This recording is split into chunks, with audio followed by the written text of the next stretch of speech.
নমস্কার সুধী দর্শকবৃন্দ, আরও একবার সঙ্গে ডাক্তারবাবুকে নিয়ে আপনাদের জন্য। আশা করি আপনারা সঙ্গে থাকবেন। আজকে আমরা অতিথি হিসেবে যাকে পেয়েছি পরিচয় করে দিই তার সঙ্গে। তিনি ডাক্তার পর্ষিয়া ঘোড়ই। তিনি BHMS এবং MBA in health care and hospital management. আজকে আমরা যে বিষয়ে মূলত আলোচনা করব, এটা একটা জ্বলন্ত সমস্যা বলা যায় আমাদের বর্তমান পরিস্থিতিতে বা বর্তমান সমাজে। অপুষ্টিগত যে সমস্যা, বিশেষত শিশুদের ক্ষেত্রে, সেই নিয়ে আজকে আমরা আলোচনা করব।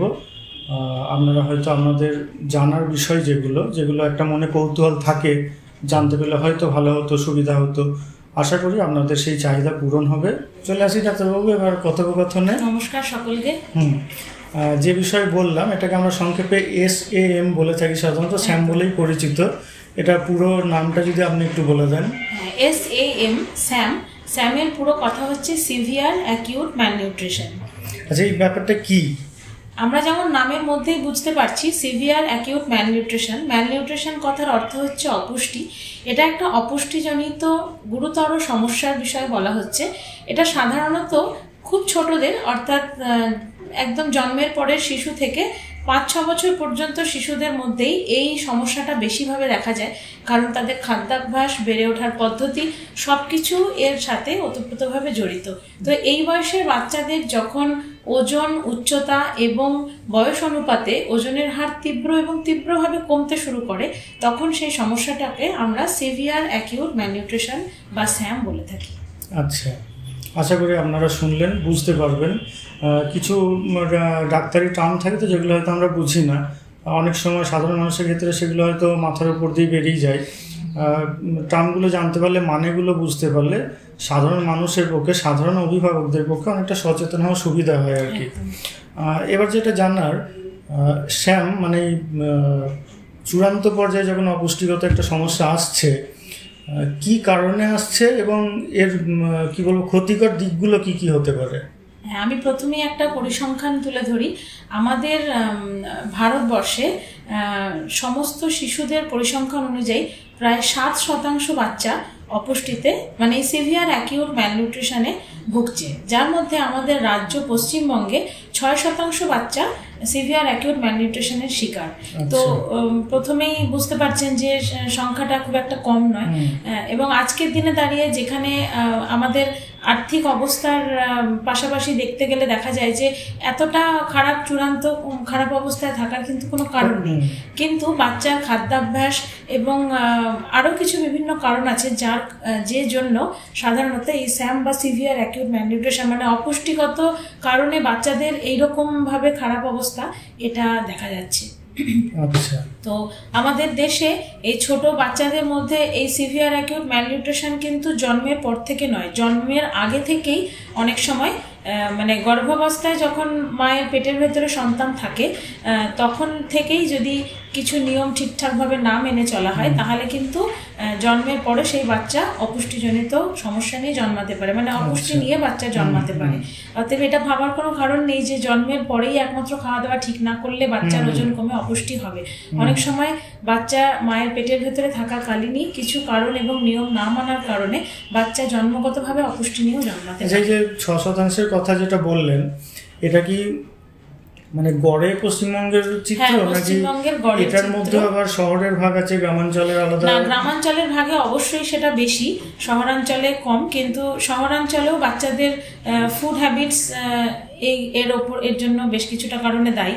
কারণ আমরা এখন শহর গ্রাম বলে ব্যাপার নেই, আপনি দেখতে পাবেন যে বাচ্চারা এমন কিছু খাবার খায় যে খাবারগুলো কিন্তু খাওয়া উচিত নয়। এবং এই প্রসঙ্গে একটা কথা বলে রাখি, তারপর আপনি বলবেন। মানে আমরা এমন একটা যুগে বা এমন একটা জায়গায় বাস করি আর কি, যেখানে সরকারি পরিষেবাগুলো অনেক ক্ষেত্রে দেখা যায় প্রত্যন্ত অঞ্চলে পৌঁছয় না, কিন্তু এই ধরনের যেগুলো ক্ষতিকর সেইগুলো দেখা যায় প্রত্যন্ত অঞ্চলে পৌঁছে যাচ্ছে। সরকারি ব্যবস্থাপনা প্রত্যন্ত অঞ্চলে পৌঁছায়, সেটা হয়তো সচেতনতার অভাবে অনেকে জেনে ওঠেন না। মানে অনেকেই হয়তো সরকারি ব্যবস্থাপনাটা বিষয়ে অবগত নন, তা সেটা যদি তিনি না জানেন তাহলে তো তিনি সরকারি ব্যবস্থাতে গিয়ে কি করে সেটার সমাধান হবে সেটা উনি জানতে পারবেন না। সেইটা একটা ব্যাপার। আর এই যে খাবারগুলোর কথা আমরা বলছি, এই খাবারগুলো গ্রাম শহর বলে ব্যাপার নেই, গ্রাম শহর মফস্বল আপনি মানে সব জায়গার বাচ্চাদের কাছে এটা দেখতে পাবেন, সব জায়গাতেই পাওয়া যাচ্ছে এবং এটা থেকে কোনোভাবেই বাচ্চাদেরকে বিরত রাখা যাচ্ছে না। এটাতে বাবা মায়েরা এক প্রকার মানে বাচ্চাদেরকে আটকাতে আটকাতে ক্লান্ত আর কি, মানে তারাও বুঝে পাচ্ছে না যে কি করে বাচ্চাকে এটা থেকে দূরে করব। বাবা মায়েরা তো আপ্রাণ চেষ্টা করেন, কিন্তু তারা আর কি কোনো কোনো ক্ষেত্রে ব্যর্থ হয়ে পড়ে। না, এটাতেও আমি একটা ভিন্ন মত পোষণ করবো। বাবা মায়েরা হয়তো আটকাতে আটকাতে বিরক্ত হয়ে যাচ্ছেন বা পেরে উঠছেন না, এই সংখ্যাও তো কি সীমিত নয়? আমার তো মনে হয় এই চেতনাবোধটা হয়তো শহরাঞ্চলের দিকে মানুষের মধ্যে বেশি। গ্রামাঞ্চলের অনেক ক্ষেত্রে আমি কাউকে ছোট করছি না, কিন্তু যেটা বাস্তব চিত্র আর কি আমি বলার চেষ্টা করছি, গ্রামাঞ্চলের দিকে অনেক অভিভাবকও তো জানেন না যে প্যাকেটজাত খাবারগুলো আমাদের কিভাবে ক্ষতি করছে। এটা তো একদমই ঠিক যে প্যাকেটজাত খাবার আমাদের কারোর জন্যই ঠিক নয়, ছোট বড় সকলের জন্যই ক্ষতিকারক। কিন্তু ব্যাপারটা হচ্ছে গ্রামাঞ্চল শহরাঞ্চল এই ভেদটা এই কারণেই বলবো না, কারণ কোনো মা বা কোনো বাড়ির লোকই সন্তানের খারাপ বা ক্ষতিটা তো কেউ চায় না। তাই জন্য কোনো মা ইচ্ছাকৃতভাবে বাচ্চাকে বা সন্তানকে প্যাকেটজাত খাবার বা দোকানের খাবার কিনে দিতে চায় না, কিন্তু কোনোভাবে বাচ্চার জেদের কাছে বা বাচ্চার সেই চাহিদা বা আবদারের কাছে, এখন আর আবদার বলা চলে না, এখন অত্যধিক বায়না বাচ্চাদের হয়ে রয়েছে, সেইটার ওপরে বাবা মায়েরা হয়তো তাদের আটকাতে আটকাতে ক্লান্ত হয়ে গেছে, বা সেই বায়নাটা এখনকার বাচ্চাদের এমন পর্যায়ে পৌঁছে গেছে যে সেখানে বাবা মায়েরা প্রথমে বোঝায়, তারপরে বকে, অনেক বাবা মা হয়তো বিরক্ত হয়ে মারধরও করে ফেলে, তারপরে অত্যন্ত ধিৎকারের সঙ্গে হয়তো বাচ্চাকে সেটা কিনে দেয়। কারণ না হলে বাবা মায়েরা কিন্তু কোনোভাবেই বাচ্চাদের ক্ষতি, সেটা গ্রাম হোক শহর হোক মফস্বল হোক, কোথাও কোনো বাবা মায়েরা সেটা তারা চাইবেন না, কিন্তু এক প্রকার বাধ্য হয়ে হয়তো তারা সেটা করেন। তো আমি চেষ্টা করব আজকে এই আলোচনার মধ্যে দিয়ে বাবা মাকেও এটা বলার যে কিভাবে তারা এই বায়না বা এইটা থেকে তারা বাচ্চাদেরকে দূরে রাখবেন। হ্যাঁ, এবং আমি যতটুকু জানি আমার সীমিত নলেজ থেকে বলছে কি, প্যাকেটজাত খাবারগুলো সাধারণত বাজারে এসেছিল যারা কোনো একটা স্থান থেকে বহু দূরে যাচ্ছে বা ধরুন মহাকাশে যাচ্ছে, তারা এই জাতীয় জিনিসগুলো ব্যবহার করতো বা করার জন্য, যেহেতু তারা সব জায়গায় সব জিনিসটা কিনতে পারবে না, সেইটা থেকে এখন দেখা যাচ্ছে সমাজের সর্বস্তরে প্যাকেটজাত খাবারগুলো ছড়িয়ে পড়েছে।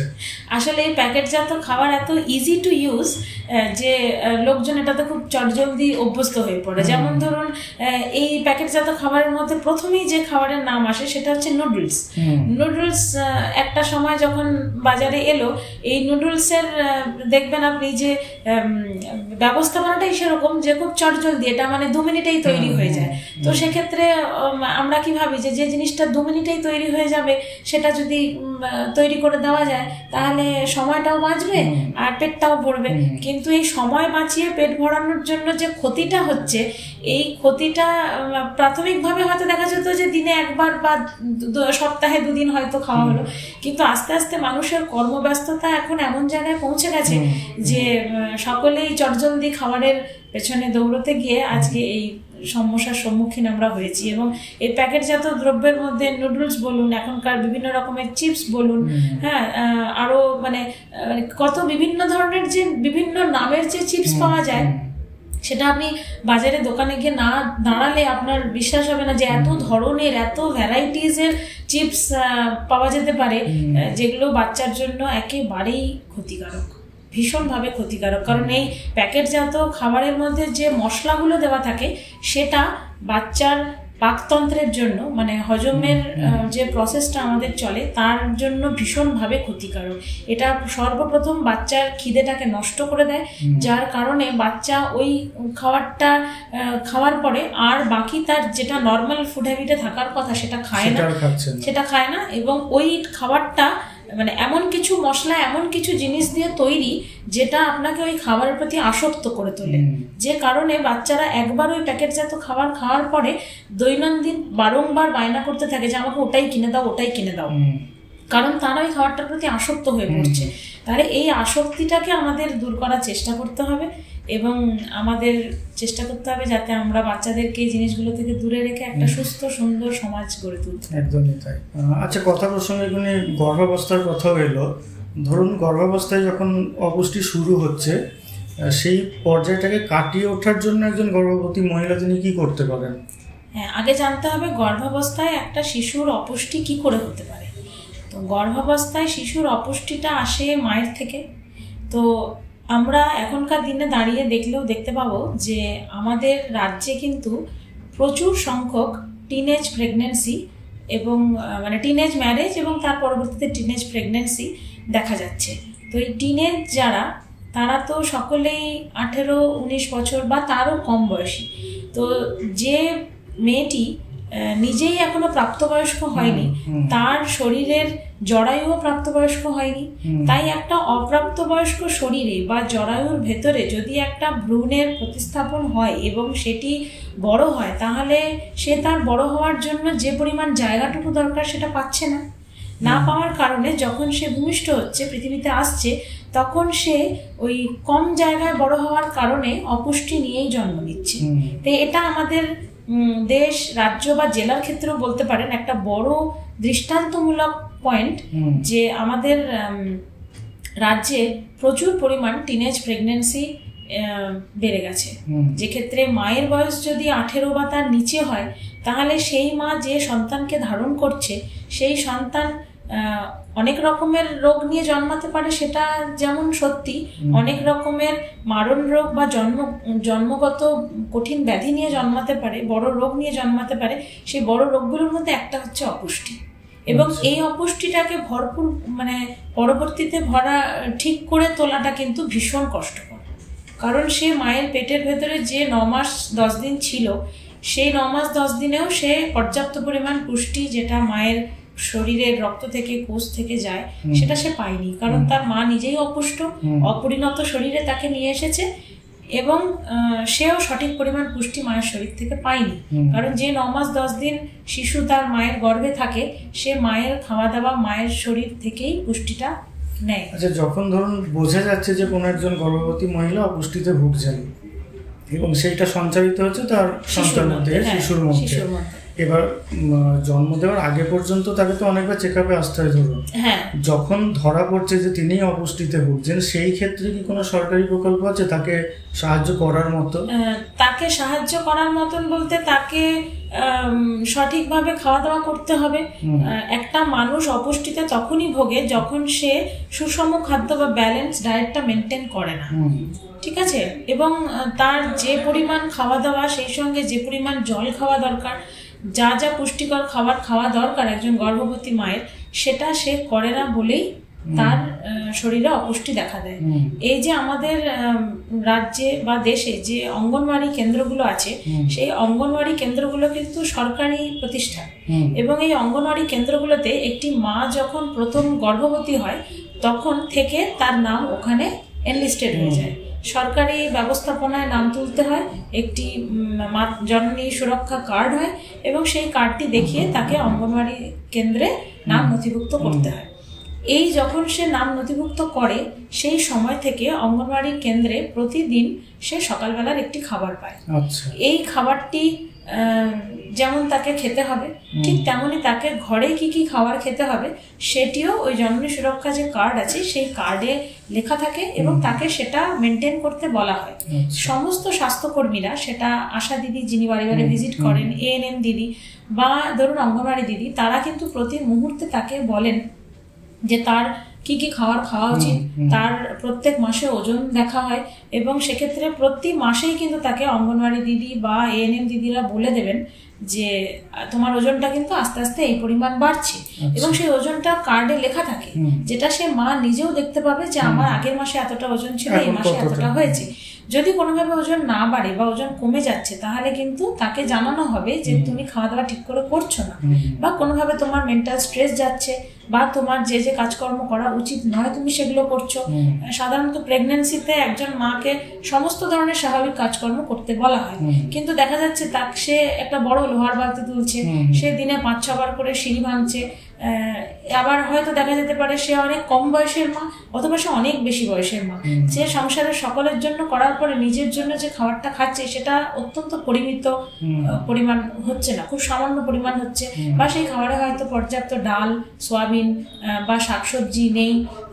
তারপরে অনেক ক্ষেত্রে আমরা দেখে থাকি, যেটা মেন সমস্যা আমাদের রাজ্যে, সেটা হচ্ছে যে গর্ভবতী মায়েদের কিন্তু সরকারি ব্যবস্থাপনা থেকে একটা আয়রন ট্যাবলেট চলে। এই আয়রন ট্যাবলেটটা আমরা সবাই জানি, সব গর্ভবতী মায়েদেরই এটা খেতে হয়, কিন্তু এটা আমরা অনেকেই জানি না যে আয়রন ট্যাবলেটটা খেলে চা, কফি, কোল্ড ড্রিঙ্কস বা দোকানের খাবার এগুলো খাওয়া চলে না।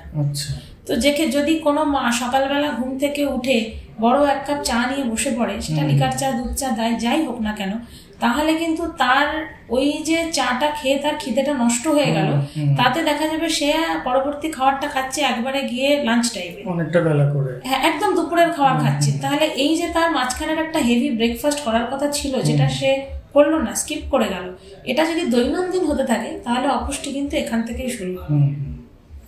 আচ্ছা, তার মধ্যে বোঝা গেল যে সরকারি উদ্যোগ রয়েছে, ভীষণভাবে রয়েছে। এবার আমি ওইটার বাইরেও যদি জানতে চাই, ধরুন আমি ধরে নিলাম কোনো প্রত্যন্ত এলাকার মানুষ, তার সচেতনতা হয়তো খুব কম পর্যায়ের, আর্থিক সামর্থ্য কম, এবার এমন কিছু কি আছে প্রাকৃতিক আমাদের চারপাশে যে সমস্ত গাছগাছরা বা কিছু ফল টল, সেগুলো থেকে কি অপুষ্টিজনিত সমস্যা একজন গর্ভবতী মহিলা দূর করতে পারেন? একদম দূর করতে পারেন। যেমন আমি আপনাকে বললাম, গ্রামের দিকের ক্ষেত্রে আমরা কিন্তু কখনোই এটা ভাববো না যে পুষ্টি হওয়ার জন্য বা পুষ্টিকর খাবারের মধ্যে কিন্তু দামি খাবার পড়ে, এটা কিন্তু একদমই ভুল কথা। পুষ্টিকর খাবারের প্রথম কথাই হচ্ছে সুষম ঘরের খাবার, সেটা মা হোক শিশু হোক সকলের ক্ষেত্রেই একই কথা। এই ঘরের খাবারটা কি আমরা সকলেই ভুলে যাই। আমরা ভাবি পুষ্টিকর খাবার মানেই আমরা যা ওই দূরদর্শনের পর্দায় দেখতে পাচ্ছি যে এটা খেলে আমার বাচ্চার বুদ্ধি হবে, এটা খেলে আমার বাচ্চা তত্তর করে লম্বা হয়ে যাবে। আসলে কিন্তু সেটা একেবারেই নয়। আমাদের মাথায় রাখতে হবে যে খাবারগুলোর আমরা টিভিতে অ্যাডভার্টাইজমেন্ট দেখছি সেগুলো কিন্তু কোনো না কোনোভাবে প্যাকেটজাত খাবারই। অতএব আমাদেরকে চেষ্টা করতে হবে, গর্ভবতী মা হোক বা সন্তান হোক বা সন্তানকে যখন বুকের দুধ খাওয়াচ্ছে সেই সময়কার মা হোক, প্রত্যেকেরই উচিত, এমনকি আমাদের সাধারণ মানুষেরও উচিত ঘরের খাবার, পুষ্টিকর খাবার খাওয়া। এবং সেই ঘরের পুষ্টিকর খাবারটা কিন্তু কখনোই দামি খাবার নয়, সেটা একটা ব্যালেন্স খাবার, যার মধ্যে ভাত থাকবে, ডাল থাকবে, সব ধরনের সবজি থাকবে, এক এক দিন এক এক রকমের সবজি, সোয়াবিন থাকবে, যদি সম্ভব হয় তাহলে ফলও থাকবে, দুধ থাকবে। এবার এটা যার যেমন আর্থিক ক্ষমতা সে সেই রকম অনুযায়ী খাবে। এবং এই খাবারটা কিন্তু সুষম খাবার এই কারণেই, যার মধ্যে প্রোটিন থাকবে, ভিটামিনস থাকবে, হ্যাঁ সমস্ত ধরনের খাদ্য উপাদানও থাকবে, সমস্ত ধরনের খাদ্যের যে গুণাগুণ থাকে সেই ধরনের শাকসবজিগুলো আমাদের খাবারে বেশি পরিমাণে রাখতে হবে। এবং আমাদের চেষ্টা করতে হবে যে খাবারগুলো থেকে আমাদের ক্ষতি হতে পারে, সেটা প্যাকেটজাত দ্রব্য হতে পারে, চা, কফি, কোল্ড ড্রিঙ্কস হতে পারে, এগুলো থেকে যথাসম্ভব নিজেকে দূরে রাখা। আমি বলতে চাইলাম মানে আশপাশে যেগুলো আমরা ধরুন অনেক ক্ষেত্রে বিনামূল্যে পেয়ে থাকি, অনেক ক্ষেত্রে হয়তো কম পরিচর্যার মাধ্যমে অল্প কিছু ব্যয় পেয়ে থাকি, যেমন হয়তো ধরুন কুলেখাড়া, ডুমুর, কাঁচা কলা, থোড় ইত্যাদি, এই ধরনের যে খাবারগুলো, এগুলো কি এই সময় চলতে পারে? অবশ্যই এই খাবারগুলো তো এই সময় বলে না, এই খাবারগুলো সব সময়ের জন্যই উপযোগী।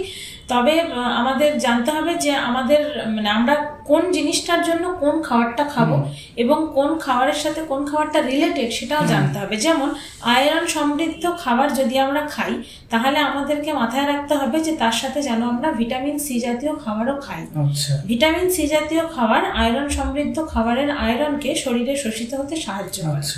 তা সেই জন্যই বলা হয় যখন তুমি ডাল দিয়ে ভাত খাবে বা শাক খাবে, তার সেই ডাল দিয়ে ভাত খাওয়ার সময় একটু লেবু দিয়ে মেখে খাও, কারণ লেবুতে ভিটামিন সি আছে।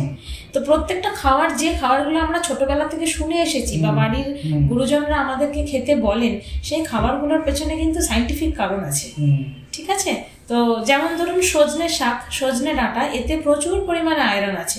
কিন্তু দেখবেন সজনে ডাঁটার যখন সিজন হয় আমরা বাড়ির লোকেরাই বিরক্ত হয়ে যাই, ডালেও সজনে ডাঁটা দিচ্ছ, ঝোলেও সজনে ডাঁটা দিচ্ছ, সজনে ডাঁটার তরকারি, সজনে ডাঁটার চচ্চড়ি, আর কি কোনো তরকারি নেই? কিন্তু জানতে হবে যে ওই সিজনটা পেরিয়ে গেলে কিন্তু আর ওই ডাঁটা বা শাকটা পাবো না।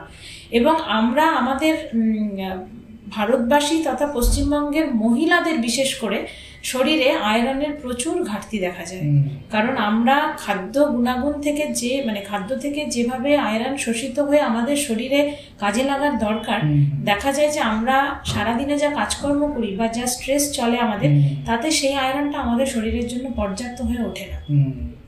এবং সেই জন্যই এখন সমস্ত সরকারি স্কুলগুলোতে, অঙ্গনওয়াড়ি কেন্দ্রগুলোতে সরকার থেকে আয়রন সিরাপ ছোটদের ক্ষেত্রে এবং বড়দেরকে আয়রন ট্যাবলেট দেওয়া হয়, ছেলে মেয়ে নির্বিশেষে সকলকেই দেওয়া হয়। তার কারণটা এটাই যে আমরা খাদ্য থেকে যে পরিমাণ আয়রন আমাদের শরীরে দরকার সেটা আমাদের শরীরের জন্য পর্যাপ্ত নয়, সাপ্লিমেন্টটা দিতে হচ্ছে। এবং সেটা শুধু মানে বর্ধমানে বা পশ্চিমবঙ্গে নয়, সেটা একদম গোটা ভারতবর্ষে চলে, সমস্ত স্কুলে চলে।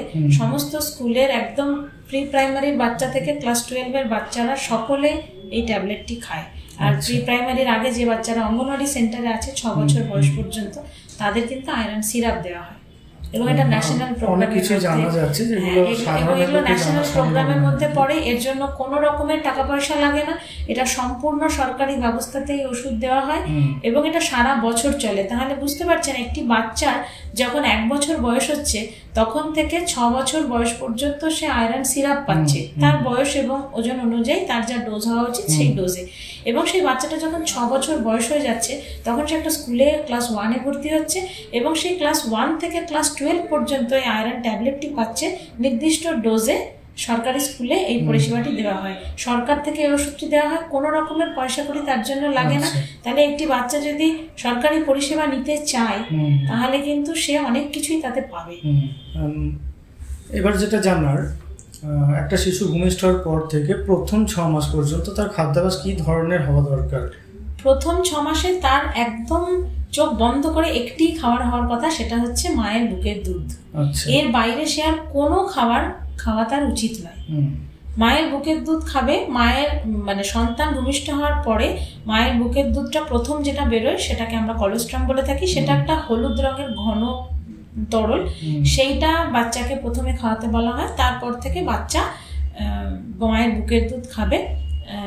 যখন বাচ্চার খিদে পাবে সেটা 1 থেকে 1.5 ঘন্টা অন্তর প্রথমে খাবে। তারপরে বাচ্চা যখন আস্তে আস্তে বড় হতে শুরু করবে সে মা সেটার গ্যাপটা বুঝতে পারবে, আস্তে আস্তে সে টাইমটা বেড়ে 1 ঘন্টাটা বেড়ে 2 ঘন্টা 3 ঘন্টা এইভাবে হবে। কিন্তু প্রথম 6 মাস একদম দিন গুণে 180 দিন শুধু এবং শুধুমাত্র মায়ের বুকের দুধ খাবে। এতে বাচ্চার রোগ প্রতিরোধ ক্ষমতা বাড়ে, বাচ্চার ইমিউনিটি পাওয়ার বাড়ার সঙ্গে সঙ্গে বাচ্চার বাকি ব্রেন এবং বডি ডেভেলপমেন্টেও সেটা সাহায্য করে। মানে বাইরের যে খাবার সেটা তাহলে এই 6 মাসের পরে? বাইরের খাবারটা তো আমরা বলছি না। বাইরের খাবারটা যেটা সেটাকে আমরা সাধারণত উইনিং বলে থাকি। উইনিংটা হবে 180 দিনের পর। আচ্ছা, ওই প্রসঙ্গে আসতাম, উইনিং কি বা সেই সম্পর্কে যদি বলেন, কথা যখন এসেই গেল তাহলে ওটা নিয়ে আবার একটু। হ্যাঁ, উইনিং মানে হচ্ছে যখন মায়ের বুকের দুধ থেকে সে আস্তে আস্তে অন্য খাবার, বাকি সাধারণ খাবারে পদার্পণ করবে, সেই সময়টাকে বলা হয় উইনিং। তো এই উইনিংটা হচ্ছে যে ওই প্রথম 6 মাস তো কোনোভাবেই মায়ের বুকের দুধ ছাড়া আর কিছু সে খাবে না, মায়ের বুকের দুধই খাবে। এবং 6 মাস পরে যখন তার আস্তে আস্তে অন্য খাবারে ঢোকার সময় হবে তখন সে সেমি সলিড খাবার খাবে। সেমি সলিড খাবার মানে যেটা একদম দুধের মতন তরল নয়, আবার যেটা যেটা বাচ্চার গলায় আটকে যাবে না, একদম যেটা সেমি সলিড পেস্টের মতন হবে সেই খাবার। এবার সেক্ষেত্রে অনেকেই কনফিউজ থাকেন কি খাওয়াবেন, সেই জন্য তারা প্যাকেটের খাবার কিনে গুলে খাইয়ে দেন, কারণ সেটাতে ভাবনা চিন্তা কম করতে হয়, চট করে গুলেই গরম জলে গুলেই খাইয়ে দেওয়া যায়। আর মা বাবার একটু টেনশন কম হয় যে আমি কি খাইয়ে দেবো, সেটাতে বাচ্চা হজম করতে পারবে কিনা, অসুবিধা হবে কিনা। কিন্তু এই বিষয়ে একটা কথা না বললেই নয়, সেটা হচ্ছে যে প্রত্যেক মাকে এটা মনে রাখা উচিত, যেটা আমরা দেখে থাকি আর কি, মা গর্ভাবস্থায় যে যে খাবার খেয়ে সুস্থ থেকেছেন, যে যে ঘরের খাবার, অবশ্যই কোনো বাইরের খাবারের কথা আমি বলছি না, যে যে ঘরের খাবার খেয়ে মা সুস্থ থেকেছেন, বাচ্চাকে তার উইনিং এর পর থেকে পরবর্তীতে আমরা ধরে নিতে পারি 5, 5.5, 6 বছর বয়স পর্যন্ত সেই খাবারগুলো কিন্তু আমরা নির্দ্বিধায় খাওয়াতে পারি। আচ্ছা, বাচ্চা সেই খাবারগুলো খেয়ে সাধারণত তাদের কষ্ট হয় না। তো এবার প্রশ্ন আসবে যে তাহলে যে বাচ্চাটির বয়স সদ্য 6 মাস পেরিয়েছে তাকে আমরা কি খাওয়াবো? তাহলে সেক্ষেত্রে আমরা তাকে ঘরোয়া খাবার খাওয়াবো। সেক্ষেত্রে তাকে আমরা পাতলা করে সুজি খাওয়াতে পারি, পাতলা করে ছাতু গুলে খাওয়াতে পারি, তাকে আমরা চিড়ে সেদ্ধ খাওয়াতে পারি। মানে যে খাবারগুলোকে আমরা গরম জলে গুললে সেটা একদম মিহি পেস্ট হয়ে যাবে, একদম নরম হয়ে যাবে, সেই খাবারটা খাওয়াতে পারি। এবার যদি সেটা বাচ্চারা সাধারণত মিষ্টি জাতীয় খাবার খায়, এখন আমরা সব জায়গাতে পড়ি এবং জানি যে চিনি, ময়দা এই জাতীয় খাবারগুলো কারোর জন্যই ভালো নয়। আমরা চেষ্টা করব দূরে রাখার, সেটা আমরা বড় হই, সেটা আমরা শিশুকে খাওয়াই, যাকেই খাওয়াই না কেন, আমরা চেষ্টা করব যে ময়দা জাতীয় এবং চিনি জাতীয় খাবারটা যাতে আমরা বাচ্চার থেকে দূরে রাখতে পারি। এবার তাহলে প্রশ্ন আসবে যে বাচ্চা যদি মিষ্টি খাবার খাওয়াতে হবে, চিনি খাওয়াবো না, তাহলে কি দেবো? আমরা তার বদলে খেজুর পেস্ট করে দিতে পারি, মধু দিতে পারি, তাল মিছিয়ে দিতে পারি। এই যে খাবারগুলো চিনির সাবস্টিটিউট, আমরা সেই খাবারগুলো ওই খাবারে যে খাবারটা প্রিপেয়ার করছি বাচ্চার জন্য সেইটা খাওয়াবো। এবং এই অপুষ্টি থেকে বাঁচার জন্য কিন্তু প্রথমে মনে রাখতে হবে যে বাচ্চাকে কি খাওয়াবো সেটা যতটা গুরুত্বপূর্ণ, কতটা খাওয়াবো এবং কত সময় গ্যাপে গ্যাপে খাওয়া, মানে কতক্ষণের জন্য কতটা পরিমাণ খাওয়াবো সেটাও কিন্তু আমাদেরকে মাথায় রাখতে হবে। তো একটি 6 মাসের শিশু 250 ml খাবার খাবে প্রতি 6 ঘন্টা। এবার বাচ্চার খাওয়ার ক্যাপাসিটির ওপরে ডিপেন্ড করবে যে আমি বাচ্চাকে সেই খাবারটা 2 বারে খাওয়াবো না 1 বারে খাওয়াবো। এটা যে মা বাচ্চাকে খাওয়ায় সে প্রথম 2-4 বার খাইয়েই বুঝতে পেরে যায় যে বাচ্চা কতটা খাবার 1 বারে খেতে পাচ্ছে, সেই অনুযায়ী পরের বার সে খাবারটা প্রিপেয়ার করবে। আচ্ছা, যখন একটা বাচ্চা বা শিশু মনে করুন যখন বড় হচ্ছে, আস্তে আস্তে সে 6 মাস অতিক্রম করছে বা বছর পেরোচ্ছে ইত্যাদি ইত্যাদি, শুধু পুষ্টিকর খাবার বাদ দিয়ে একজন অভিভাবক বা অভিভাবিকার তার পিতামাতার আর কোন কোন বিষয়ে খেয়াল রাখা দরকার তার সঠিক বৃদ্ধি বা বিকাশের জন্য? হ্যাঁ, এই বিষয়ে মাথায় রাখতে হবে বৃদ্ধিটা তো শুধু শারীরিক বৃদ্ধি নয়, মানসিক বৃদ্ধিটা এর সাথে ওতপ্রোতভাবে জড়িত। তাই আমাকে দেখতে হবে যে বাচ্চা বড় হয়ে ওঠার সঙ্গে সঙ্গে তার খাওয়ার অভ্যেসটাও যেমন আমি নজরে রাখবো, ঠিক তেমনি বাচ্চা কি কি দেখছে, কি কি শিখছে, কি কি করছে, সেটা এই সময়টা কিন্তু খুব ইম্পর্টেন্ট। এবং সেটা শুধু 6 মাস বয়স থেকে, ওই যেটা বললাম যে মায়ের একটা গর্ভবতী থাকাকালীন মায়ের একটা কার্ড হয়, সেই কার্ডটা কিন্তু সরকারি ব্যবস্থাপনায় বলছি যে কার্ডটা কিন্তু বাচ্চার একদম যতদিন টিকাকরণ চলে 5 বছর পর্যন্ত, এবং তারপরেও 10 বছরে একটি টিকা থাকে, 16 বছরে থাকে, তো এই কার্ডটা কিন্তু ততদিন পর্যন্তই চলে। এবং সেই কার্ডটা যখন কোনো মা পায় গর্ভবতী অবস্থায়, সে তার মধ্যেই দেখতে পাবে যে তার বাচ্চার জন্মের পর থেকে কি খাবার খাওয়া উচিত, আমি যে কথাগুলো বললাম, কতটা খাওয়া উচিত, কতক্ষণ গ্যাপে খাওয়া উচিত। শুধু সেটাই নয়, ওই বইটিতে লেখা আছে কোন বয়সে বাচ্চার কি কি ডেভেলপমেন্ট হবে, মানে বাচ্চা কখন সূক্ষ্ম জিনিস ধরবে, বাচ্চা কখন একটু বড় জিনিস ধরবে, বাচ্চা কখন আঙুল তুলে দেখাতে পারবে, বাচ্চা কখন ডাকলে তাকাবে, বাচ্চা কখন ডাকলে সাড়া দেবে, এই সব বিষয়গুলো ওই বইটিতে লেখা রয়েছে। তাই বাচ্চা যখন আস্তে আস্তে বড় হবে, তার পুষ্টিকর খাবার খাওয়ানোর সাথে তার এই যে স্বভাবগত দিক, মানে সে কি নিয়ে খেলবে, কি কি করবে, তাকে দেখাতে হবে যে এটা পাখি, এটা রং, এটা একটা চৌকো জিনিস, এটা একটা গোল জিনিস। এই জিনিসগুলো বাচ্চাকে দেখালে এতে বাচ্চার আস্তে আস্তে ব্রেন ডেভেলপমেন্ট হতে শুরু করে। এবং সেই সঙ্গে যদি আমরা বাচ্চাকে এমন কিছু খেলনা দিই, এখন যদিও বাজারে বিভিন্ন ধরনের ব্রেন ডেভেলপমেন্ট গেম পাওয়া যায়, এবার সেটা তো ধরুন সকলের সামর্থ্যের মধ্যে নয়, সেই জন্য আমরা সকলের দিকটা ভেবে আমরা চেষ্টা করব আমাদের ঘরেই যে জিনিসপত্রগুলো রয়েছে সেই জিনিসপত্রগুলো বাচ্চার থেকে একটা নির্দিষ্ট দূরত্বে রেখে সেগুলোকে দেখানো। আরো যেমন কিছু, যে আগেকার দিনে মায়েরা ঠাকুমারা বাচ্চা কাঁদলে তার সামনে বাটি আর চামচ বাজাতো। তাতে কি হয়, অনেকেই ভাবে হয়তো যে এটাতে বাচ্চা চুপ করে যায় কেন। বাচ্চা যখন একটা নতুন আওয়াজ শোনে তখন বাচ্চা সেটাকে চেনার চেষ্টা করে যে আওয়াজটা কোথা থেকে আসছে। তো তাতে দেখা যায় যে এতে বাচ্চার মানে এটা একটা ব্রেন ডেভেলপমেন্টের পার্ট। আবার খেয়াল করে দেখবেন আগেকার দিনে যখন আমরা ছোট ছিলাম বা আমাদেরও যখন ধরুন আগের জেনারেশন, তখনকার দিনের মা কাকিমারা কিভাবে খাওয়াতো বলুন তো, বাইরে ঘুরে ঘুরে বাচ্চাকে দেখিয়ে দেখিয়ে দলা করে করে খাওয়ার খাওয়াতো। এখন পুরোটাই হয়ে গেছে মোবাইল ওরিয়েন্টেড। বাচ্চাকে একটা মোবাইল, ট্যাব, টিভির সামনে বসিয়ে দেয়, বাচ্চা গোগ্রাসে সেই কার্টুন গেলে কি খেলো, মা কি খাওয়ালো, মাছ ভাত খেলো না মুড়ি খেলো না কি খেলো, কি চলে গেল, মানে মা হয়তো খাওয়ানোর জন্যই টিভিটা চালিয়ে রেখেছে। এটা খুব ঠিক কথা যে টিভি বা স্ক্রিন একটা দিয়ে দিলে বাচ্চারা খুব তাড়াতাড়ি খেয়ে নেয়, কিন্তু কি বলুন তো ওই খাবারের পুষ্টিটা কিন্তু সঠিক পরিমাণে শরীরে সংগ্রহ হচ্ছে না। তার কারণ হচ্ছে আমাদের এই যে ব্রেন, সে তো সবকিছুকে, যেমন ধরুন আমরা কি দেখবো, একটা সাপ যদি সামনে দিয়ে চলে যায়, সেটা যখন আমরা চোখে দেখি ব্রেন আমাদের সিগন্যাল দেয় যে সরে এসো, বা ধরুন একটা পেরেক পড়ে আছে, সেটা যদি চোখে দেখতে পাই আগেই পাটা উঠিয়ে নিই, তাহলে ব্রেন আমাদের সিগন্যাল দেয় যে এটা এখন করা উচিত, এটা করা উচিত না। তো বাচ্চাটা যদি নাই জেনে থাকে যে সে কি খেলো, কি তাকে খাওয়ানো হলো, তাহলে তো সে সেই খাবারটা, এই জন্য দেখবেন অনেক বাচ্চারই মায়েরা বলে যতদিন ছোট ছিল আমি বাচ্চাকে সব পেস্ট করে শাক সবজি সব খাইয়েছি, যখনই বড় হয়েছে আর কোনো সবজি খাচ্ছে না। সে খাবে কি করে? সে তো চেনেই নি সে কি খাচ্ছে। সে যতদিন খেয়েছে ততদিন তাকে ওই দলা পাকিয়ে খাইয়ে দেওয়া হয়েছে। তারপরে যখন সে দেখতে শিখেছে এটা পটল, এটা বেগুন, তখন মনে হচ্ছে না এটা খুব একটা দেখতে ভালো লাগছে না, এটা আমি খাবো না, তখন তো তার সেটা ভালো লাগছে না। কিন্তু যদি একদম ছোটবেলা থেকে আমরা বাচ্চাকে বসিয়ে হোক বা ঘুরে ঘুরে হোক, জানি এখন সকলেই ব্যস্ত, কারোরই সেরকম সময় হয় না বাচ্চাকে ঘুরে ঘুরে খাওয়ানো, তবু যদি অন্তত আমরা বাচ্চাকে, একটা ছোট বাচ্চার খেতে কমপক্ষে 30 থেকে 40 মিনিট সময় লাগে, এই 30 থেকে 40 মিনিট বাচ্চার পেছনে দেওয়াটা সত্যিই কষ্টকর এখনকার দিনে, সকলেই কর্মব্যস্ততার যুগে ব্যস্ত। কিন্তু তবুও যদি আমরা চেষ্টা করব, বাচ্চাকে যতদিন বাচ্চা নিজে হাতে খেতে না পারছে ততদিন তো বাচ্চাকে মোটামুটি দলা করে পেস্ট করেই খাওয়ানো হয়। কিন্তু যখন বাচ্চা খেতে শিখছে আমরা তখন চেষ্টা করব, মায়েদেরকে এটাই বলবো যে প্লেটে বাচ্চাকে খাবারটা দিন, আপনি সামনে বসুন কিন্তু খাবারটা দিন। তাতে কি হবে, বাচ্চা হয়তো একটু ছড়াবে, একটু গায়ে ফেলবে, নোংরা করবে, কিন্তু সেটা সে চিনে খাবে যে আমি পটলটা খাচ্ছি, আমি উচ্ছেটা খাচ্ছি।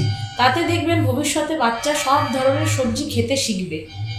কিন্তু যদি পেস্ট করে দলা করে, অধিকাংশ মায়েদেরই আপনি শুনবেন যে বাচ্চা সব সবজি খায় যতক্ষণ আমি পেস্ট করে খাইয়ে দিচ্ছি, কিন্তু যখনই এইটা থেকে বাচ্চা বেরিয়ে একা খেতে শিখবে তখনই সে আর উচ্ছে তখন আর সে খাবে না। এটা আমাদের মাথায় রাখতে হবে। আর একটা যেটা হচ্ছে বাচ্চার যখন স্কুলিং টাইম হবে আস্তে আস্তে, তখন বাচ্চাকে এই ঘরোয়া খাবার দিয়েই টিফিনটা দিতে হবে। এই টিফিনের বিষয়টাও খুব ইম্পর্টেন্ট। সেখানেও দেখতে হবে যে আমরা যাতে প্যাকেটজাত দ্রব্য না দিই। এখন অনেক বড় বড় স্কুলে, এমনকি সরকারি ব্যবস্থাতেও নো সুগার চালু হয়েছে। এই প্রক্রিয়া নো সুগার পদ্ধতিতে আপনি অতিরিক্ত মিষ্টি বা সুগার আছে এই ধরনের খাবার বাচ্চাকে দিতে বারণ করা হচ্ছে। কিন্তু আপনি দেখবেন ম্যাক্সিমাম প্যাকেটজাত দ্রব্য, কেক, ডোনাট, পেস্ট্রি, তারপরে ধরুন বিস্কিট, নানা স্বাদের নানা রকমের বিস্কিট, কেক, যেটা এত লোভনীয়, দেখতেই লোভনীয় এত যে স্বাভাবিকভাবে সেটা খেতে আরো লোভনীয়। আর বাচ্চা বাড়ির লোক ভাবছে যে প্যাকেট খুলবো, টিফিন বক্সে দিয়ে দেবো, আমাকে আর কোনো ঝামেলা করতে হবে না। এবং সব থেকে বড় ব্যাপার, বাচ্চা সেই টিফিনটা একদম পরিষ্কার করে খেয়ে আসছে, তো মায়ের কাছে এটা ফুল স্যাটিসফ্যাকশন। কিন্তু এটা বাচ্চার বিভৎস ক্ষতি করছে।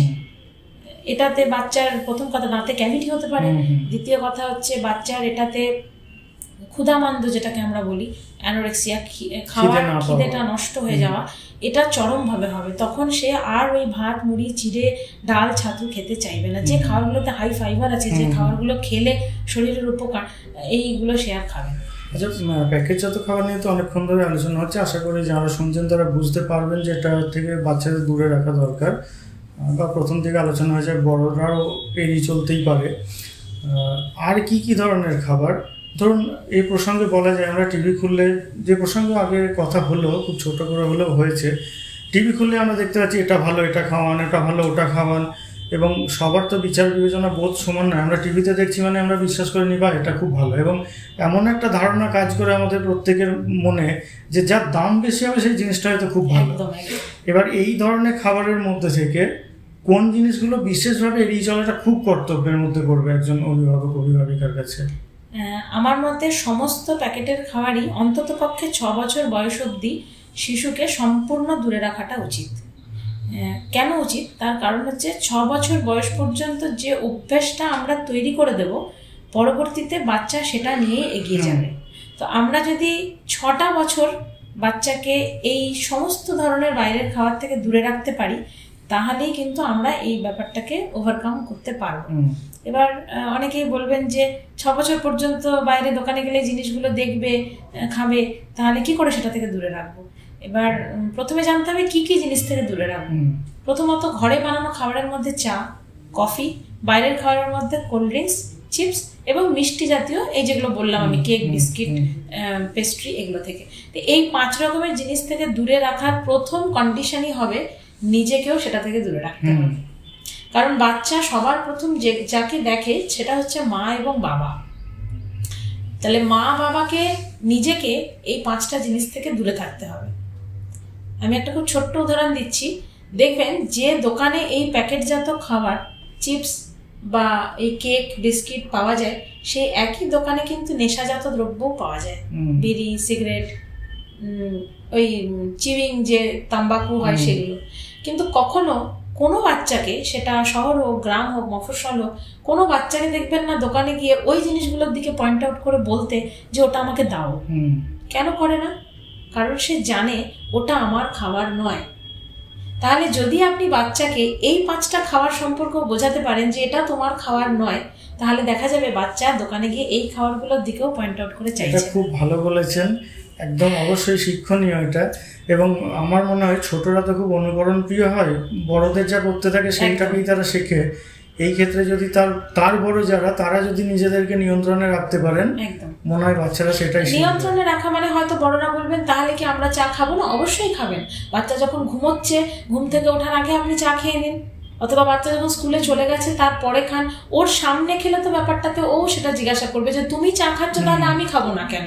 আর গ্রামের দিকে, এটা তো শহরের দিকে যদি বা করা ইজি হবে, গ্রামের দিকে এটা ভীষণ কঠিন। কারণ গ্রামের দিকে মায়েরা, বাড়ির লোকেরা কি করে, তারা যখন নিজেরা চা বিস্কুট খেতে বসে, বাচ্চা পাশে এসে বসলেই তারা বিস্কুটটা চায়ে ডুবিয়ে বাচ্চার মুখে দিয়ে দেয়। তা বাচ্চা তো স্বাদটা পেয়ে গেল, পরের দিন তো সে আবার এসে বসবে। আমরা তো জানি চা কফি একটা নেশার জিনিস, তাহলে সেটা নিজেরাই ভুল করেই হলেও ওই একদিন যে দিচ্ছি তাতে এই পরবর্তী সর্বনাশটা হয়ে দাঁড়াচ্ছে। আর স্কুলে টিফিনে সেই জিনিস নেব যা আমি অফিস বেরোনোর সময় টিফিন নিয়ে যাব।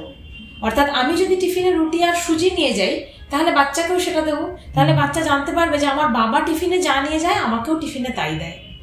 আমার বাবা যদি মুড়ি, তার সাথে একটা বক্সে একটু স্যালাড দিলাম, তা বাবা যদি মুড়ি আর স্যালাড খেতে পারে, তাহলে আমিও মুড়ি আর স্যালাড খেতে পারবো।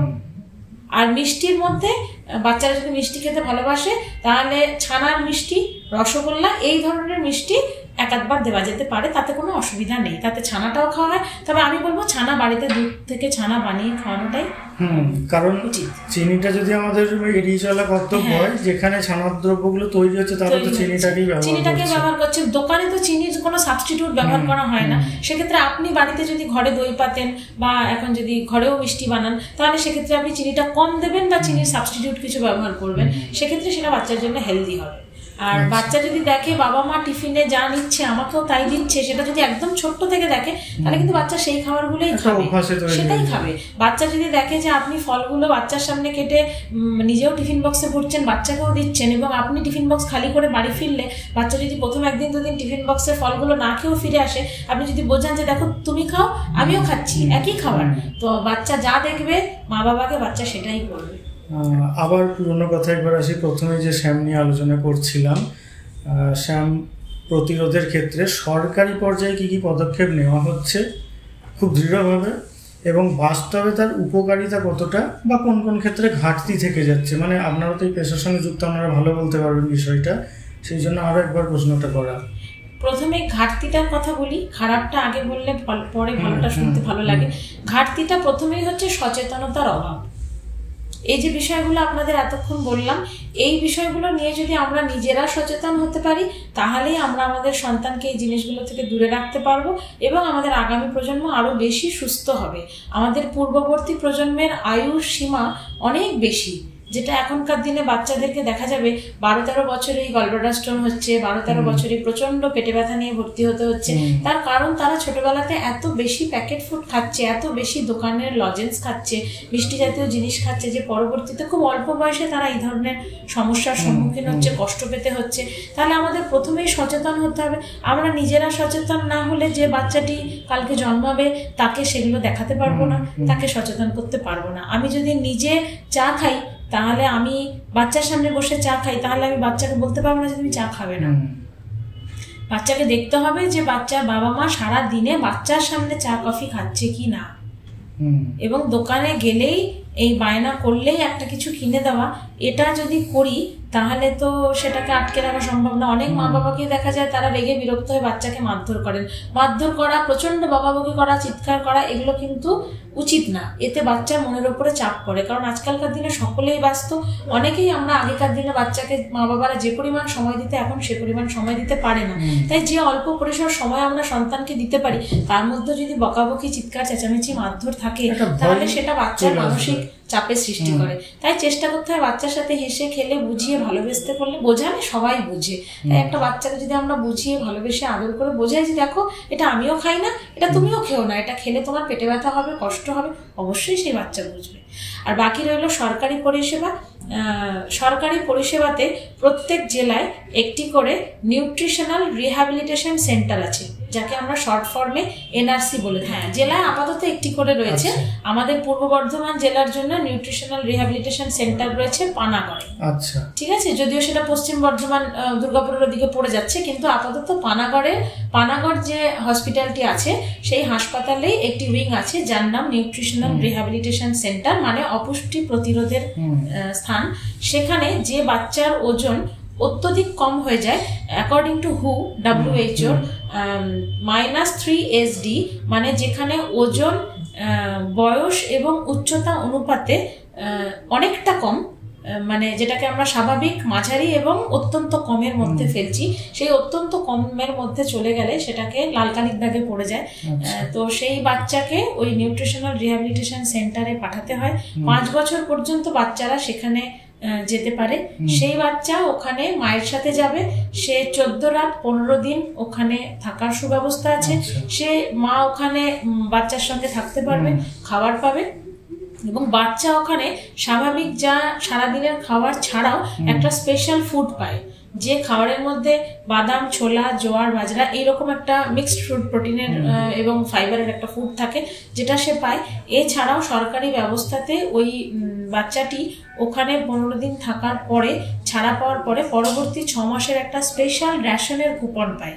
মানে বাচ্চার যদি রেশন কার্ড থাকে বা যদি তৈরি না হয়ে গিয়ে থাকে, মায়ের রেশন কার্ড থাকে, তাহলে কিন্তু মা সেই রেশন কার্ডটা তার নিকটবর্তী রেশন ডিলারকে দিলে সে পরবর্তী 6 মাসের একটা স্পেশাল ফুড পায়, স্পেশাল রেশন পায়, যার মধ্যে ছোলার ছাতু রয়েছে, একটা পুষ্টিকর ফুড থাকে। তো এগুলো সরকারিভাবে সে পায়, এবং 6 মাস সেই খাবারটা যেভাবে তাকে শিখিয়ে দেওয়া হয়েছে ওই 14 দিন নিউট্রিশনাল সেন্টারে, যেইভাবে এতক্ষণ পর পর এতটা পরিমাণ খাবার এইভাবে গুলবে, এইভাবে খাওয়াবে, এতটা পরিমাণ খাবার খাবে, এতটা জল খাবে, এটা মা যখন শিখে এসে পরবর্তী 6 মাস সেটা কন্টিনিউ করে, তাতে বাচ্চার ওজনটা কিছুটা বাড়ে। এবং 6 মাস পরে যদি বাচ্চা আবার ফলো আপ করতে নিউট্রিশনাল সেন্টারে যায়, তখন সে আগামী 6 মাসেরও কুপন পায়, মানে পুরো একটা বছরের কুপন পায়। কিন্তু এর জন্য মনে রাখতে হবে বাচ্চার বয়স 5 বছরের নিচে হতে হবে, যেহেতু স্যাম বাচ্চারা মোস্ট অফ দ্য কেসেস 5 বছরের নিচেই ধরা পড়ে আর কি। যে বাচ্চার দেখা যাচ্ছে বয়সের তুলনায় ওজনটা অনেকটা কম বা উচ্চতার তুলনায় ওজনটা অনেকটা কম, সেই বাচ্চাকেই আমরা ওই সেন্টারে পাঠাতে পারি। তার জন্য নিকটবর্তী হাসপাতালে যেতে হবে। নিকটবর্তী হাসপাতালে গিয়ে ডাক্তারবাবু দেখে যদি ওনাকে -3 SD ক্যাটাগরিতে ফেলেন, তারপরে ওরা ওখান থেকে পানাগড় নিউট্রিশনাল রিহ্যাবিলিটেশন সেন্টারে রেফার করবে। আচ্ছা, অনেক কিছু জানা গেল, আশা করি আপনারাও জানলেন। শেষে আপনাকে বলতে বলবো আরও একবার, অপুষ্টি দূরীকরণের ক্ষেত্রে আপনার যদি বিশেষ কিছু বলার থাকে, মানে এই প্রশ্নগুলোর বাইরে আর কি, অভিভাবকদের জন্য যদি আপনার বিশেষ কোনো কথা থেকে থাকে আপনি বলতে পারেন। অপুষ্টি দূর করার জন্য আমাদের প্রথমেই আনতে হবে নিজেদের মধ্যে সচেতনতা। আমরা চেষ্টা করব আমরা আমাদের আগামী প্রজন্মকে সুস্থ পরিবেশ এবং একটা সুস্থ জীবন দেওয়ার। আর অপুষ্টি দূর করার জন্য পুষ্টিকর সুষম ঘরের খাবার খেতে সকলকে বলবো, সেটা শিশু হোক, তার মা হোক, বাবা হোক, সকলকেই বলবো দোকানের খাবার, বাইরের খাবার, চটজলদি তৈরি হয় প্যাকেটের খাবার থেকে দূরে থাকুন। যতটা সম্ভব ঘরের পুষ্টিকর পরিমিত খাবার চেষ্টা করুন। খুব ভালো লাগলো, আমার কাছে আমরা কৃতজ্ঞ এতখানি সময় দেওয়ার জন্য। নমস্কার আপনাকে, নমস্কার জানাই আপনাদের আরও একবার। এতক্ষণ আমি সঙ্গে ছিলাম সুকান্ত প্রামাণিক।